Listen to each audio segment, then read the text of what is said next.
kitchen countertops come in a wide variety of prices, and today we're at the Parr Cabinet Outlet, and I'm with Fabio. And today we're going to talk a little bit about the cheap ones. We don't like to call them cheap countertops. We like to call them economical. Economical, okay, Yeah. that sounds better. Well, what we have here is the plastic laminate, and you've seen this countertop in your grandma's kitchen. Been around a long time. They have, and they actually are very durable. You'll still see the yellow plastic laminate in your grandma's kitchen that's lasted for 20 to 30 years. But now, these days, they have a wide variety of colors, and really in the plastic laminate, you can do any color in the world because this is really just compressed paper. So they can take an actual photo of something and replicate it on a countertop. Wow, that's pretty good. So what's the process of using this product? Well, actually, we can step over here. There's a couple ways that the product's made.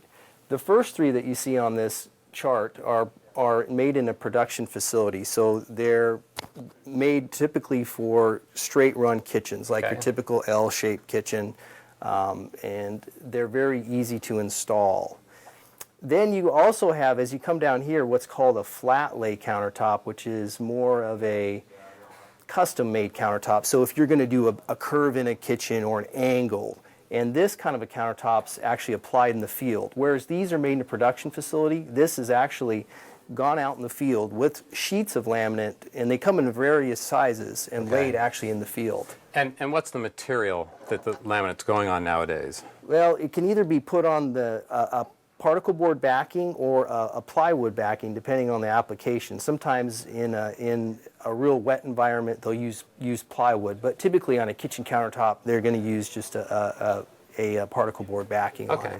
And you come out and do the measurements, so we make sure it's going to get a good fit? Right. On the custom countertops, everything is templated. So someone, a representative from the countertop company, would actually come to the home, measure the countertop on site, go back to the shop, and then they would order the laminate appropriate for that job, and pre-cut sometimes before coming out to the job site. Okay. And there's some new technology you were talking about? That's right.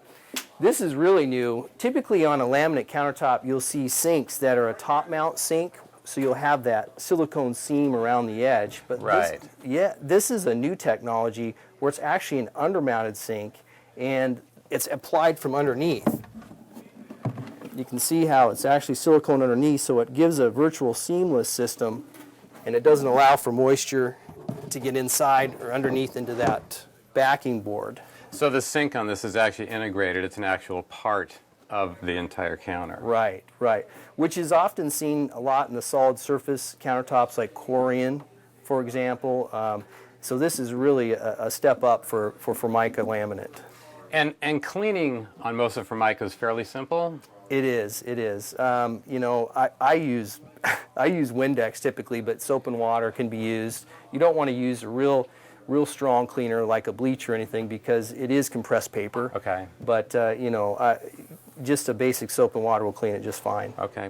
Any final tip that the homeowner shouldn't try and tackle themselves? I think you know, the main thing is anytime you come into a curve or an angled countertop, you really want to stay away from. I say the straight runs, the L shape, the typical countertop is very easy to apply, but anything out of the ordinary is not a good idea. Okay, great. Thanks a lot, Fabio. Thank you.